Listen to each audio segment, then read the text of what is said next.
अस्सलाम वालेकुम, मैं फ़रूक आज़म। आप देख रहे हैं मेरा यूट्यूब चैनल। यकीनन आप खैरियत से होंगे। एक नई अपडेट के साथ हाजिर हुआ हूँ। कल अल्लामा हाफिज़ साद हुसैन रिज़वी का समा टीवी पर इंटरव्यू था किरण नाज के साथ। अल्लामा हाफिज़ साद हुसैन रिज़वी का जैसे ही इंटरव्यू शुरू हुआ 20 सेकंड के बाद इंटरव्यू को काट लिया गया। कुछ लोगों की राय है कि ये इस्टेब्लिशमेंट की एक चाल है, जिन्होंने बीच में इंटरव्यू को रुकवा दिया, बराह रास्त उसकी कवरेज नहीं की गई। तो बहरहाल ऐसी कोई अपडेट नहीं है, क्योंकि जब अल्लामा हाफिज़ साद हुसैन रिज़वी का बीच में इंटरव्यू की कवरेज देना रुकी तो वो पीछे से कराची में माहौलात ख़राब हो गए। पुलिस की हेड ऑफिस पर जो हमला हुआ, इस वजह से वो ब्रेकिंग न्यूज़ आ गई थी। जैसे ही हम अमूमन देखते हैं कि कोई ब्रेकिंग न्यूज़ होती है तो प्रोग्राम लाइव चल रहा होता है या कोई ख़बर वगैरह चल रही होती है, तो जैसे ही अपडेट नहीं आती है तो वो फ़ौरन अपडेट नहीं दिखाना शुरू कर देते हैं, क्योंकि वो पीछे से प्रोग्राम चल रहा होता है। ऐसा नहीं होता कि ये प्रोग्राम ख़त्म हो जाता है, लेकिन वो पीछे से प्रोग्राम चल रहा होता था। लेकिन जैसे ब्रेकिंग न्यूज़ ख़त्म हुई उसके बाद अल्लामा हाफिज़ हुसैन रिज़वी का पूरा जो इंटरव्यू था वो चला दिया गया। तो वो वीडियो मैं आपके सामने रखने वाला हूँ। अल्लामा हाफिज़ हुसैन रिज़वी जो उन्होंने इंटरव्यू दिया है, आप वो सुने और उसके बाद बात करते हैं नेक्स्ट। एक बार फिर खुशामदीद आपको कहूँगी प्रोग्राम में। मुझे हाफिज़ साद हुसैन रिज़वी साहब अमीर हैं तहरीक लब्बाइक पाकिस्तान के, ज्वाइन कर चुके हैं। बहुत शुक्रिया आपका। अस्सलाम वालेकुम साद साहब, सबसे पहले तो मुझे बताइए हुकूमत को पेट्रोलियम प्राइस कम करने के हवाले से आपने कहा है कि अगर आपने कम नहीं की तो फिर हम वही करेंगे जिसके लिए मशहूर हैं। तो सर आप लोग तो मशहूर हैं धरना देने के लिए, तो क्या फैज़ाबाद पर फिर धरना देने जा रहे हैं? बिस्मिल्लाहिर्रहमानिर्रहीम। सबसे पहली बात यह है कि हमने हुकूमत को पहले भी तंबीह किया था कि पेट्रोल की कीमतों में इजाफा मत किए, लेकिन हुकूमत ने जिद और अपनी अयाशियों को बरकरार रखा।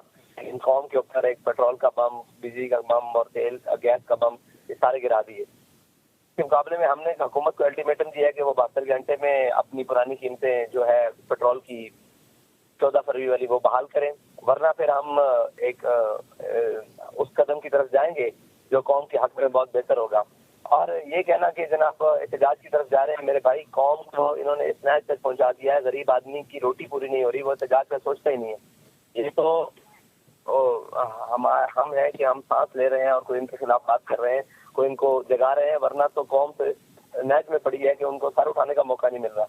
तो ये अभी आप कबल अज वक्त कहना है कि यही होगा वो होगा, उम्मीद हम अच्छे की कर रहे हैं कि गवर्नमेंट हमारे अल्टीमेटम के अंदर अंदर कीमतें वापस ले ले। सर मुझे बताइए कोई हिकमत अमली तो बनाई होगी ना? जी, हिकमत अमली मौजूद है, इंशाल्लाह वो जैसे ही हमारा अल्टीमेटम खत्म होगा उसके बाद ऐलान कर दिया जाएगा। हिकमत अमली है क्या? धरना या इस्लामाबाद की तरफ मार्च शामिल है इस हिकमत अमली में? उस हिकमत अमली में हर कुछ वो शामिल होगा जिससे हुकूमत ये कीमतें वापस लेने पर आमादा हो। अच्छा साथ साहब, हुकूमत का मौक़िफ़ है कि जो कीमतें बढ़ाई हैं ये IMF के कहने पर बढ़ाई हैं, कम कैसे कर देंगे? सब्सिडी देने के लिए तो खजाने में कुछ है ही नहीं। भाई बात ये है कि IMF के पास ये किस लिए गए हैं? कौम के लिए गए हैं या अपनी अयाशियां सलामत रखने के लिए गए हैं? कौम का फिक्र है तो जो तकरीबन 1.25 लाख 1.5 लाख गाड़ी है जो हुकूमत पाकिस्तान के ज़ेर इस्तेमाल है, उसकी जनाब पेट्रोल की कंजम्पशन कम की जाए, उसकी तादाद की कम की जाए, अपने वजीरों और मशीरों की तादाद की कम की जाए।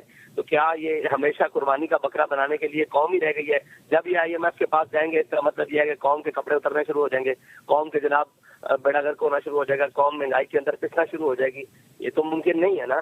तो हमेशा IMF के दरवाजे पर ये जाते हैं अपनी अयाशों के लिए और कौम पिस के रह जाती है। जरूरी नहीं है अगर ये हुकूमत में आए क्यों है और ये इनके पास हाकिम कहते किसको हैं जो कौम को फैसिलिटेट ना दे सके, जो कौम को चीजें सब्सिडाइज करके ना दे सके, और वो हाकिम तो होता ही नहीं है। आपकी हुकूमत आ गई तो आप नहीं जाएंगे IMF के पास? हमारी हुकूमत आएगी तो हम सबसे पहले अपनी जो हुकूमती मशीनरी है और जो अशराफिया है और जो एस्टेब्लिशमेंट है और जो ब्यूरोक्रेसी है, इनकी अयाशियां खत्म करेंगे। अगर इनकी अयाशियां खत्म करने के बावजूद भी हमारी गवर्नमेंट ना चल सकी तो फिर इसके बाद हम IMF के मुतबादिल कोई चीज नहीं सोचेंगे। IMF के पास जाना और उनका अंगूठा अपने गले पर रखवाना ये कोई समझदारों वाली बात नहीं है। हमारे पास तो पहले ही फार्मूला कहा है कि कर्ज उस वक्त देंगे जब होगा, सूद की किस्त हम नहीं देते, लेकिन ये आप कहते हैं कौम जी आप किस पर चलाएंगे, कौम को ज़कात फंड पर चलाएंगे और उसके ऊपर चलाएंगे क्या नाम है खैरात फंड पर। भाई इनसे ये भी तो कोई सवाल करने वाला हो कि भाई रोजाना IMF के दरवाजे पर मांगना, पाकिस्तान की टोटल उम्र 75 साल है, 23 मरतबा वो IMF के दरवाजे पर चला गया है। महंगाई जनाब 12.3% से लाकर 25.3% से कर दिया है, जिन्होंने 23% कौमी जनाब नुकसान में, कौमी कर्जे में इजाफा कर दिया है। क्या यही हल है कौम के लिए?